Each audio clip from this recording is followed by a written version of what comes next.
All right, guys. Tom Lawrence here from highlyeffectiveleader.com. In this video, we will discuss what are your strengths and weaknesses. Throughout the world in most industries, it has been embedded into people, us included, to focus on the areas that we are weakest in when it comes to our competencies. The idea is that we focus on weaknesses, then we can try to improve those areas. However, while we are focusing on the area of weakness, we are neglecting our strengths. We are not practicing them, so we're not fulfilling our competency potential in those areas of strength. The same applies in business performance too.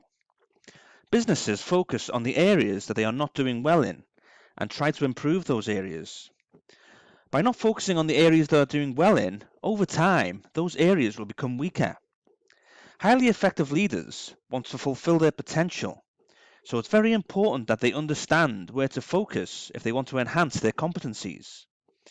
When I began focusing on my strengths instead of my weaknesses, I could feel a huge difference in my performance, and so could others. Are you working on yourself every day?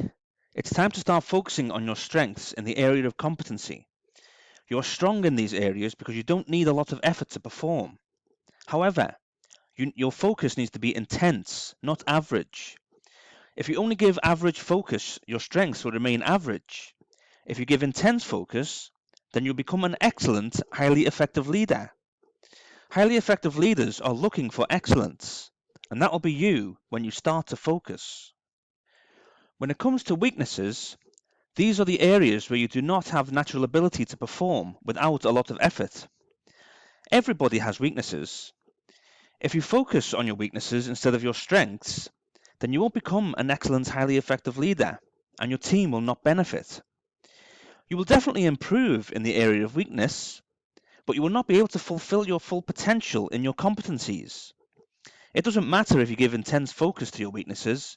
At best, you will become average, not excellent. An average team member is definitely appreciated, but they are not as highly valued as an excellent, highly effective leader. A highly effective leader knows to work on their competency and character every day by focusing on both their strengths and weaknesses. That is how a highly effective leader becomes excellent and will become the most valuable leader they can be. A highly effective leader realizes that by improving their character in the area of weakness and improving their competency in the area of strength is their secret to success.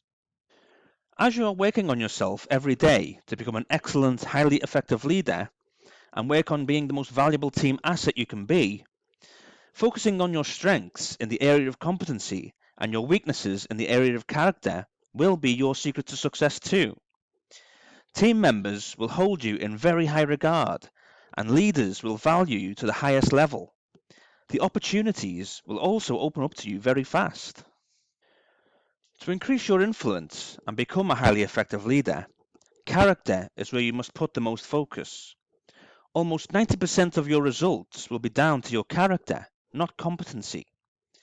That being said, you must not neglect your competency and work on your strengths to help develop them. Otherwise, you will not become the excellent, highly effective leader that you're capable of being. Your team deserves to have an excellent, highly effective leader like you.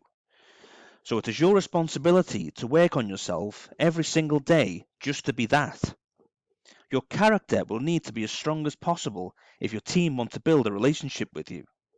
Your character will need to be as strong as possible if your team want to be influenced by you, work with you, and accept you for who you are.